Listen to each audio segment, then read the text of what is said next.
हरे Krishna everyone. आज के Bhagavad Gita audio session में आपका स्वागत है। आज हम भगवत गीता के पहले अध्याय का 32, 33, 34, 35 ये 4 श्लोक इकट्ठे हैं, इनको पढ़ेंगे। तो सबसे पहले मंगलाचरण। ओम नमो भगवते वासुदेवाय। ओम नमो भगवते वासुदेवाय। ओम नमो भगवते वासुदेवाय। ओम अज्ञानं त्रिमन्धस्य ज्ञानञ्जनशलाकया चक्षुरुन्मिलितं येन तस्मै श्रीगुरुवे नमः। नारायणं नमस्कृत्य नरं चैव नरोत्तमं देवीं सरस्वतीं व्यासं ततो जयमुदीरयेत्। नष्टप्रायशव भद्रेषु नित्यं भागवत सेवया भगवती उत्तम श्लोके भक्तिर्भवति नैष्ठिकी। हरे कृष्णा कृष्ण कृष्ण हरे हरे, हरे राम राम राम हरे हरे। जय शिला प्रपात की जय, शिला गुरुदेव की जय, कृष्ण बलराम की जय, नित्य गौर प्रेमानंदे हरि हरि बोल। हरे कृष्णा। तो अध्याय 1 श्लोक संख्या 32 से 35 तक। किं नो राज्येन गोविंद किं भोगर्जीवितेन वा येषाम् अर्थे काङ्क्षितं नो राज्यं भोगः सुखानि च त इमे अवस्थिता युद्धे प्राणास्तक्त्यक्त्वा धनानि च आचार्यः पितरः पुत्रस् तथैव च पितामहः मातुलाः श्वशुराः पौत्राः श्यालाः सम्बन्धिनस्तथा एतान् हन्तुम् इच्छामि घ्नतोऽपि मधुसूदन अपि त्रैलोक्यराजस्य हेतोः किं नु मही कृते निहत्य धार्तराष्ट्रनः का प्रीतिसय जनार्दन। भावार्थ और तात्पर्य शिला प्रभुपाद के द्वारा। शिला प्रभुपाद की जय। भावार्थ। हे गोविंद, हमें राज्य, सुख अथवा इस जीवन से क्या लाभ, क्योंकि जिन सारे लोगों के लिए हम उन्हें चाहते हैं वे ही इस युद्ध भूमि में खड़े हैं। हे मधुसूदन, जब गुरुजन, पितृगण, पुत्रगण, पितामह, मामा, ससुर, पौत्रगण, साले तथा अन्य सारे संबंधी अपना धन एवं प्राण देने के लिए तत्पर हैं और मेरे समक्ष खड़े हैं, तो फिर मैं इन सबको क्यों मारना चाहूँगा, भले ही वे मुझे क्यों न मार डालें। हे जीवों के पालक, मैं इन सबों से लड़ने को तैयार नहीं, भले ही बदले में मुझे तीनों लोक क्यों न मिलते हों। इस पृथ्वी की तो बात ही छोड़ दें।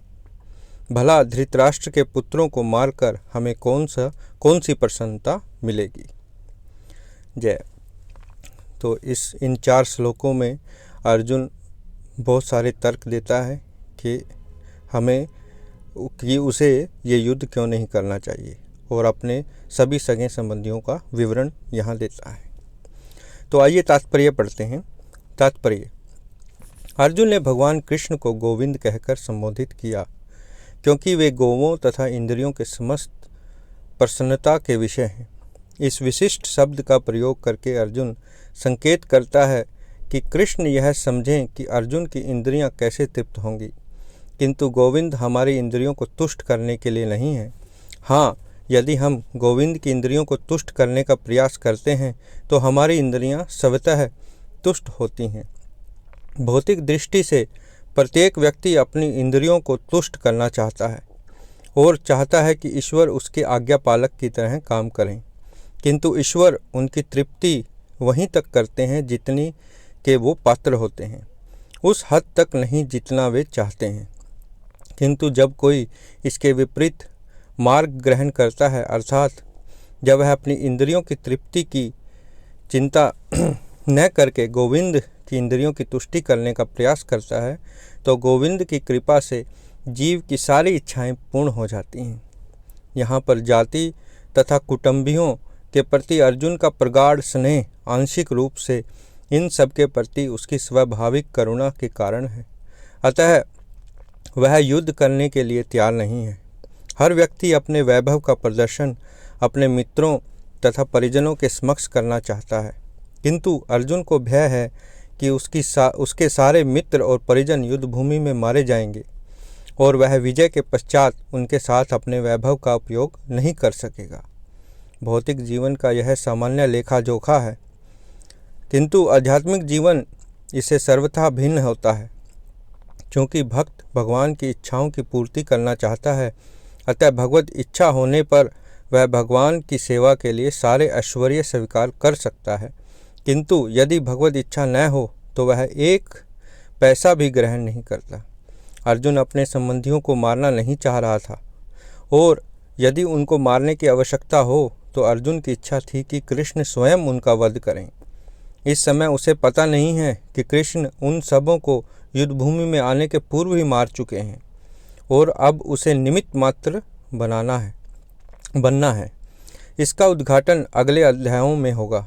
भगवान का असली भक्त होने के कारण अर्जुन अपने अत्याचारी बंधु बांधवों से प्रतिशोध नहीं लेना चाहता था, किंतु यह तो भगवान की योजना थी कि सबका वध हो।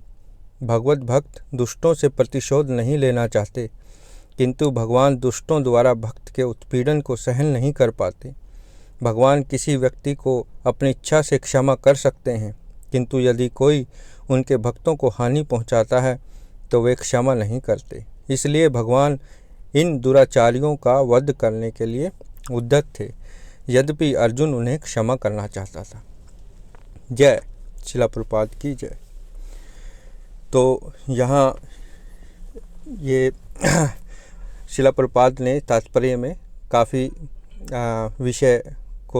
कई विषयों को इंगित किया है, और मैं चाहूँगा कि इन विषयों पर हम कल बात करें, क्योंकि ये 4 श्लोक बहुत लंबे हैं और इनके जो तात्पर्य के विषय हैं वो भी बहुत महत्वपूर्ण हैं। तो इसलिए आज का जो ऑडियो सेशन है हम यहीं समाप्त करते हैं, परंतु कल इन 4 श्लोकों को के जो तात्पर्य के विषय हैं उस पर दोबारा चर्चा करेंगे, और मैं कुछ विषय और लाके इस पर चर्चा करूँगा। तो आज के लिए इतना ही। हरे कृष्णा, धन्यवाद।